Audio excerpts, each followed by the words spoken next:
the war against BJP goes on.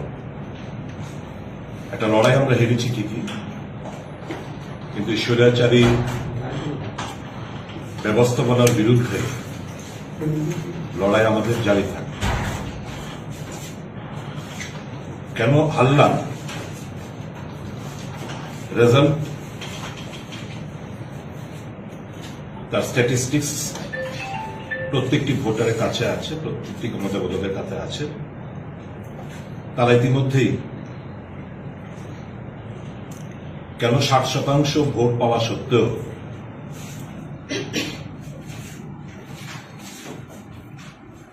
ক্ষমতা অদলবদল হল না,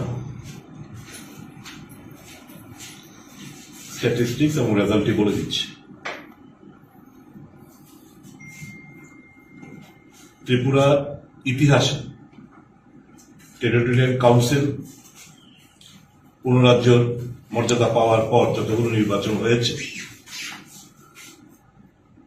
38.97% নিয়ে কোন দল সরকার গঠন করেননি। এই প্রথমবার কোন একটি রাজনৈতিক দল 38.97% নিয়ে সরকার গঠন করেছে।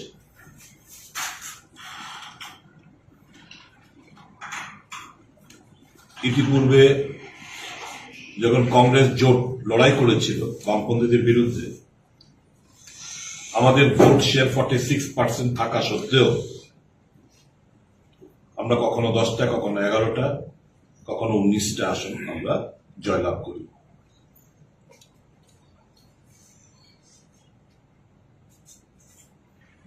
কংগ্রেস একমাত্র দল আমি বলবো এই নির্বাচনে মানুষের এই 60% মানুষের ভাবাবেগকে সম্মান দেওয়ার জন্য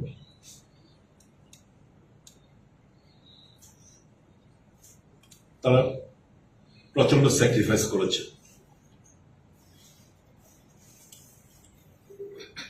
কারণ তাদের একটি লক্ষ্য ছিল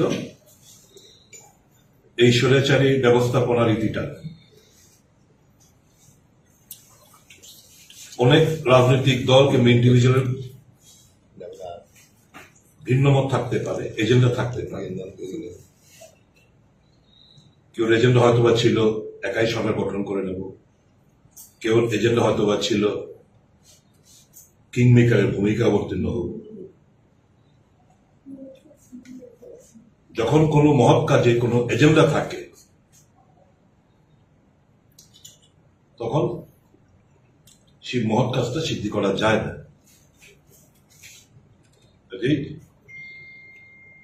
কথা যে বলেছিলাম যে সিঙ্গেল ডিজিটে থাকবে, রেজাল্ট আপনারা একটু মিলিয়ে নেবেন। বিজেপি মাত্র 7টা সিটে জয়লাভ করেছে। যদি আপনারা রেজাল্ট স্ট্যাটিস্টিক্স যদি আপনারা টানেন, they have one only in 7 seats।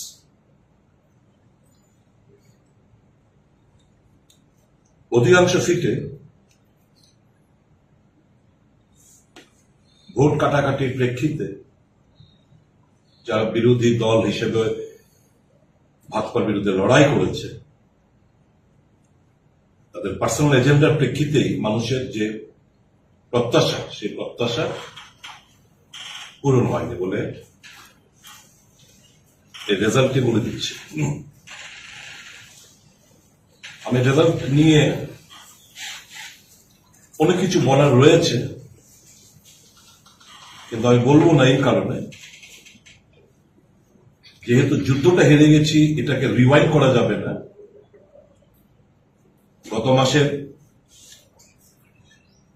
অর্থাৎ ফেব্রুয়ারি মাসের 16 তারিখের আগার পজিশনে নিয়ে যাওয়া যাবে না। ভবিষ্যৎ রাজনীতি এবং যেহেতু যুদ্ধ জারি রয়েছে, ভবিষ্যৎ রাজনীতির জন্য অনেক সত্য কথা এই মুহূর্তে না বলাই উচিত বলে মনে করি।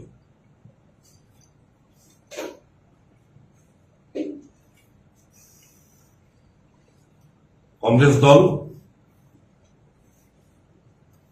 কনস্ট্রাকটিভ অপোজিশনের ভূমিকা পালন করবে।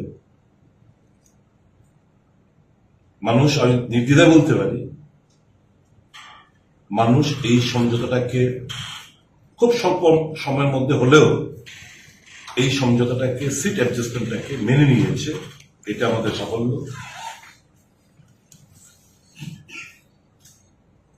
হিডেন এজেন্ডা ছিল বলে এটাকে আমরা রূপ দিতে পারিনি। We have not lost the war. যুদ্ধ জারি রয়েছে। এতদিন চুপ ছিলাম, স্বাভাবিকভাবেই this is not the result which we expected. আমি মানুষ, I am not a machine. মানসিকতা একটু শরীর উপর প্রভাব পড়েছে, আমি একটু অসুস্থ হয়ে পড়েছি, but thankfully I have recover. পুরো না হলেও খানিকটা রিকভার হয়েছি বলে আজকে আমরা শপথ নিতে এসেছি। আমি আবার বলতে চাই, though we have lost the battle, the war continues. We'll sit in the opposition. We'll play a constructive role for the overall development of the state. জয়ের নামে, শান্তি মিটিং এর নামে যে অশান্তির বাতাবরণ সারা রাজ্য জুড়ে সৃষ্টি করে রয়েছে, এখনো চলছে। কমেছে, তার তীব্রতা কমেছে, কিন্তু এখনো চলছে। সরকারের কাছে আমাদের দাবি থাকবে, ইমিডিয়েটলি, অনেকে এজাহার করতে পারেনি, ইমিডিয়েটলি তাদের ক্ষতিপূরণের ব্যবস্থা করুন। ঘর বাড়ি জ্বালিয়ে দিয়েছে, রাবার গাছ, রাবার বাগান, পুকুরে বীজ ঢেলেছে, রাবার বাগান পুড়িয়ে দিয়েছে, তারপর বাড়ি ঘর ভেঙেছে, গাড়ি ভেঙেছে, অগ্নিসংযোগ করেছে, ব্যাপক ক্ষয়ক্ষতি হয়েছে সারা রাজ্য জুড়ে। এবং সুপ্রিম কোর্টের অর্ডার মোতাবেক একটা, আমাদের এখানে 2018 সালে সুপ্রিম কোর্টের অর্ডার মোতাবেক এই যে ভায়োলেন্স হলে যে ক্ষতিপূরণ দেওয়া হয়, সেই নোটিফিকেশনও সরকারের তরফ থেকে করা হয়েছে। ভাবতে অবাক লাগে, অল ইনস্টিটিউশন, এই যে আমাদের দলের তরফ থেকে বারবার বলা হয় যে ইনস্টিটিউশন গুলোকে তার মেরুদণ্ড চুরমার করে দিয়েছে। আমাদের এখানে হিউম্যান রাইটস কমিশন রয়েছে, gross violation of human rights. একটা সুমোটো মামলা হিউম্যান রাইটস গ্রহণ করেন। নির্বাচনের আগে দেখেছি হাইকোর্টকে একটা সুমোটো কগনিজেন্স দিয়ে একটা সরকারকে নোটিশ দিতে, ফরমার চিফ মিনিস্টারের বাড়ির আক্রমণের ঘটনাকে কেন্দ্র করে। এতগুলো ঘটনাগুলো ঘটেছে, high court did not take any suo motu cognizance of any incident. যাই হোক, তাদেরকে নড়ে বসানোর জন্য অলরেডি একটা রিট পিটিশন সাবমিট করা হয়েছে। আগামী মঙ্গলবার দিন সেটা হিয়ারিং এর জন্য হাইকোর্টে উঠবে। সরকারের কাছে দাবি, আইন শৃঙ্খলা শক্ত হাতে মোকাবেলা করুন এবং নিয়ম মোতাবেক, সুপ্রিম কোর্টের ডাইরেক্টিভ মোতাবেক ক্ষতিপূরণ প্রদান করুন। ত্রিপুরা মানুষের কাছে আমরা যে একটা কিছু করে দেখাতে পারলাম না, সত্যি আমরা দুঃখিত। আপনাদের মতো আমরাও মেন্টালি খুব আপসেট। হার আমরা মানিনি, আমাদের লড়াই জারি থাকবে। যুদ্ধ ঘোষণা যেটা করা হয়েছে, যুদ্ধটা চলবে এই স্বৈরাচারী ব্যবস্থাপনার বিরুদ্ধে। এবং অবিশ্বাস এই 27 এবং 32-এর লড়াই ফ্লোরের ভেতরে এবং ফ্লোরের বাইরে আপনারা দেখতে পাবেন।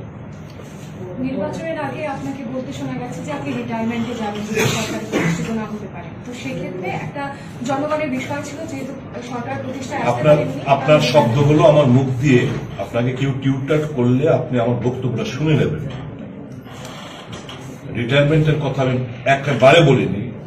আপনি দয়া করে আমার অনুরোধ থাকবে, যারাই বলে দিতে প্রশ্নটা করার জন্য আপনি নিজে শুনবেন, নিজে শুনে আপনি স্যাটিসফাই হবেন আমি কি বলার চেষ্টা করছি। Never ever have I use this term retirement, সন্ন্যাস গ্রহণ আপনাদের ভাষা অনুসারে কখনো আমি বলি দেখি, সক্রিয় রাজনীতি সেটাও বলি। শব্দটা বলবো, আমি বলছি ইলেকটোরাল পলিটিক্স।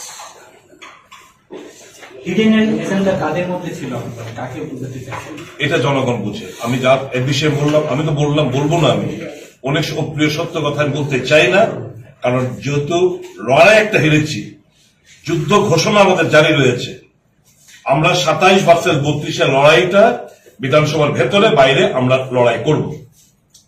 কালকে আপনি সেখানে যেখানে আপনি কালকে শপথ গ্রহণ অনুষ্ঠানে ছিলেন না, তো এটা নিয়ে একটা কথা উঠছে, কেন কালকে আপনি শপথ গ্রহণ অনুষ্ঠানে উপস্থিত ছিলেন? এটা কি একদিনই শপথ? আমি তো আজকে না ওরা পরশু নিতে পারবো, এরপরের দিনই নিতে পারবো, ডিউ ডেটের মধ্যে নিলেই হলো। আমি মনে করি যে আজকে নেওয়াটা শ্রেয়, ইট ইজ মাই প্রেরোগেটিভ, দলের কোনো সিদ্ধান্ত নয়, কারণ আমার দলের দুজন গতকাল এসেছিল, তাই মনে করলাম আজকে নেওয়াটা আমার পক্ষে ভালো হবে। শরীরটা আজকে মোটামুটি একটু বেটার অন্যদিনের তুলনায়, তাই আজকে আমি শপথ দিলাম। আপনি ভোট কাটাকাটি নিয়ে একটা কথা বলেছেন যে বিভিন্ন বিধানসভা কেন্দ্রে ভোট কাটাকাটির ফলে ভারতীয় জনতা পার্টির তারা বিজয়ী হয়েছে। আমি বললাম তো, টেরিটোরিয়াল কাউন্সিল এবং ত্রিপুরা রাজ্যের পূর্ণ রাজ্য মর্যাদা পাওয়ার পর এই প্রথমবার 38.97% নিয়ে কোন দল সরকার গঠন করেছে। আমাদের ব্যর্থতা এই জায়গায়, নিশ্চয়ই আগামী দিন এটা যেন না হয় সেদিক দিকে আমাদের লক্ষ্য রাখবো। ব্যর্থতার মূল কারণটা কি দেখছেন? এই তো আমরা ভোটটাকে কনসলিডেট করতে পারিনি, এটাই হচ্ছে আমাদের ব্যর্থতার কারণ। এটা যাতে আগামী দিন না হয় এটা আমরা সুনিশ্চিত করব। So the opposition CPM has said earlier, and Kipra Motha today reiterated as well, that on issues which are related to development and welfare of Tripura, all the opposition parties will join voices, even if necessary with the BJP. What will be your stance regarding this? Obviously, you see, Congress has always played a role of the constructive opposition, and we'll be carrying forward with that. Wherever attention needs to be drawn towards the government for their lacunas, we'll be doing that. Constructive criticism for amendment for wrongdoings will be bringing it to their knowledge, and we'll be playing obviously that role. We have lost the battle, but the war still goes on.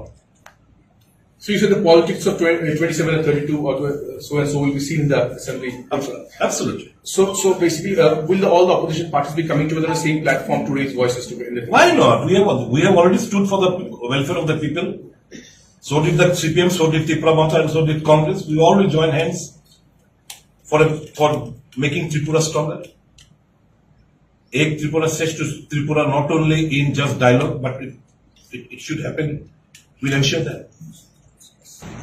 I believe I have answered all the questions, all the gossips that were in social media and electronic media.